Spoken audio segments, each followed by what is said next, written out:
Bismillahirrahmanirrahim. Kita tahu dari sini bahwa anak itu adalah merupakan karunia dari Allah Subhanahu wa ta'ala. Manakala kita punya anak, itu adalah merupakan hadiah, karunia yang sangat berharga dari Allah. Apalagi Bu, kalau ternyata anak kita adalah anak yang soleh dan solehah. Itu adalah merupakan kekayaan yang tidak ternilai harganya. Bahkan sampai mengalahkan kekayaan materi semahal apapun materi yang kita miliki. Anda punya anak yang soleh dan soleha, itu mengalahkan jenengan punya rumah yang megah. Mengalahkan kekayaan Anda punya mobil yang mewah. Mengalahkan Anda punya tanah sekian ratus hektar. Kenapa Ustadz? Karena kalau misalnya kita memiliki anak yang saleh dan saleha, mereka lah yang insya Allah akan membawa kebahagiaan dan pelipur lara buat kita.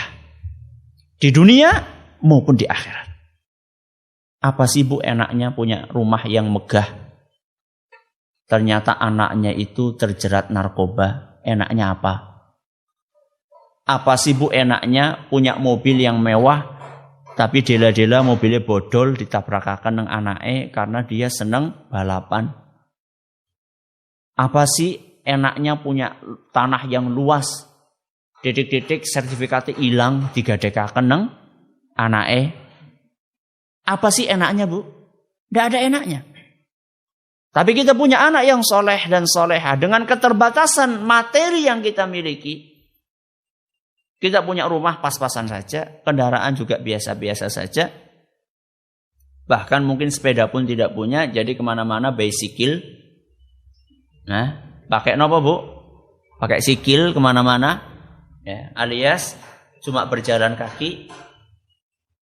Tapi kita punya anak soleh dan soleha. Sehingga apa? Sehingga anak tersebut bisa menerima apa yang dimiliki oleh orang tuanya. Sehingga kita hidup dengan tentram ketika di dunia.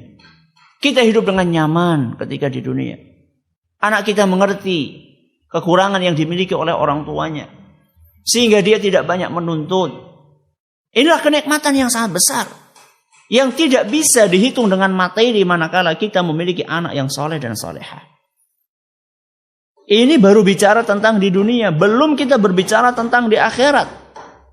Manakala kita sudah ditakdirkan oleh Allah Subhanahu wa ta'ala untuk meninggalkan dunia yang fana ini. Di saat kita sudah menempati rumah yang sangat sederhana dan sempit sekali, yaitu di kuburan, cuma ukuran 1x2. Ditemani dengan hewan-hewan tanah, ditemani dengan cacing, ditemani dengan belatung. Saat itu Allah Subhanahu wa ta'ala berkenan untuk membukakan hati anak kita dan lisan anak kita untuk tidak pernah berhenti melantunkan doa.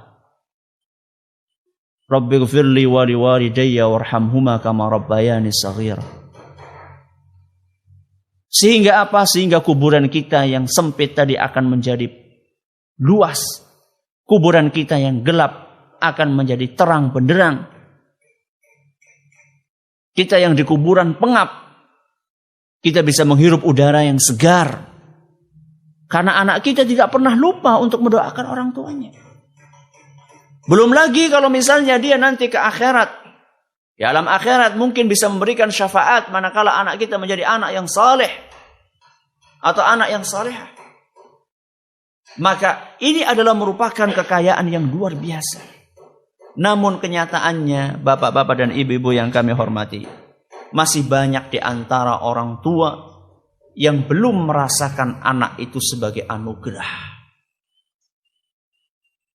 Masih banyak di antara orang tua yang belum merasakan bahwa anak itu adalah nikmat dan karunia dari Allah Subhanahu wa ta'ala. Bahkan mungkin bisa jadi kita termasuk golongan orang tua yang seperti itu. Barangkali kita termasuk orang tua yang belum bisa bersyukur atas karunia anak dari Allah Jalla wa'ala.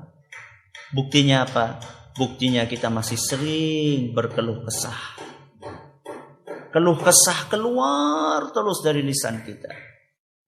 Hanya karena anak mungkin ya menumpahkan air, atau mungkin karena anak mengobrak-abrik pakaian yang sudah kita lipat, atau mungkin anak kita buang air kecil, mungkin karena dia sudah kebelet, akhirnya kencing di mana? Tidak di kamar mandi. Akhirnya kita ngepel lagi, padahal barusan kita pel. Atau kita sedang nyapu, ternyata anak-anak kita main di situ.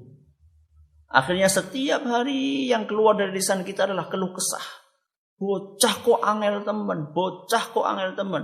Akhirnya betul-betul menjadi bocah sih angel. Makanya hati-hati ketika kita berucap. Salasu da'awatin mustajabatin la syakka fihinna. Ada 3 doa yang mustajab tidak diragukan lagi. Ada 3 doa sing mandi banget. Salah satunya adalah da'watul walidi liwaladihi. Doanya orang tua untuk anaknya. Di dalam riwayat lain, da'watul walidi ala waladihi. Doanya orang tua yang jelek untuk anaknya. Jadi yang namanya doa itu ada doa yang baik, ada doa yang jelek. Doa yang baik ya ketika kita mendoakan semoga anak-anak menjadi anak yang soleh itu kan doa yang baik. Doa yang jelek ya kayak tadi, bocah kok angel temen, bocah kok nakal temen, bocah kok dan seterusnya. Itu doa yang jelek. Dua-duanya ini mustajab. Kalau yang mengucapkan orang tua, dua-duanya baik doa yang jelek maupun yang baik itu mustajab alias mandi. Makanya hati-hati.